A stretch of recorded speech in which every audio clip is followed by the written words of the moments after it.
জীবন চলার পথে অনেকেই আমাদের পিছনে টেনে ধরতে চায়। কেউ বলে তুমি পারবে না, কেউ আবার পাশে থেকেও পিছনে ছুরি চালায়। কিন্তু ইতিহাস বলে যারা নিজের ওপর ভরসা রাখতে শিখেছে তারাই একদিন ইতিহাস শিখেছে। আজকের এই ভিডিওতে আমরা জানব মহাপণ্ডিত চাণক্য কি বলেছিলেন নিজের দমে এগিয়ে চলা নিয়ে, কীভাবে আমরা তার নীতিগুলোকে বাস্তব জীবনে কাজে লাগাতে পারি। আত্মনির্ভরতা ও আত্মবিশ্বাস। চাণক্যর নীতি অনুযায়ী আত্মবিশ্বাসই সর্বশ্রেষ্ঠ বল। চাণক্য বলেছিলেন, যদি নিজের ওপর বিশ্বাস না থাকে তাহলে বাইরে থেকে যতই সাহায্য আসুক না কেন আপনি সামনে এগোতে পারবেন না।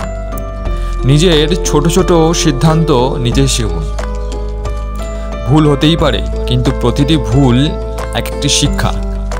যেমন একজন ছাত্র যখন নিজে পড়াশোনার রুটিন তৈরি করে এবং সেটা মেনে চলে, তখন সে ধীরে ধীরে আত্মনির্ভর হয়ে ওঠে। দুনিয়াকে না বলার সাহস। চাণক্য নীতি অনুযায়ী যে ব্যক্তি নিজের লক্ষ্য স্থির রাখতে পারে, দুনিয়ার শত বাধাও তার পথ আটকাতে পারে না। নিজের লক্ষ্যকে বড় করে দেখুন। যখন দুনিয়া আপনাকে বলবে না, তখন আপনাকে বলতে হবে হ্যাঁ, আমি পারি। যারা সত্যি নিজের দমে বড় হতে চায় তারা অন্যের অ্যাপ্রুভালের পিছনে ছোটে না, তারা নিজের পথ নিজে তৈরি করে।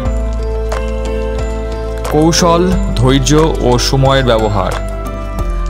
চাণক্যর নীতি অনুযায়ী সময়, সুযোগ এবং কৌশল, এই তিনটে জিনিস বুঝে কাজ করাই বুদ্ধিমানের লক্ষণ।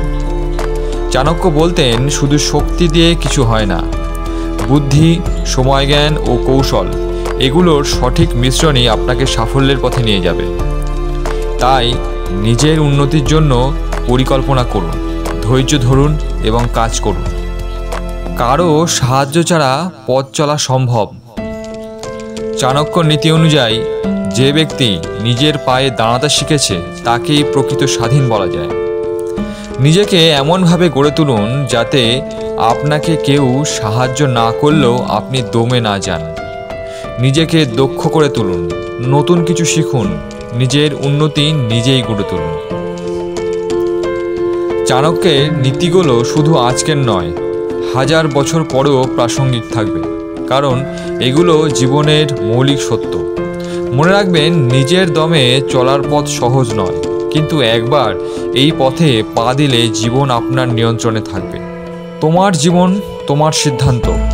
আজ থেকেই শুরু করো নিজের দমে পথ চলা।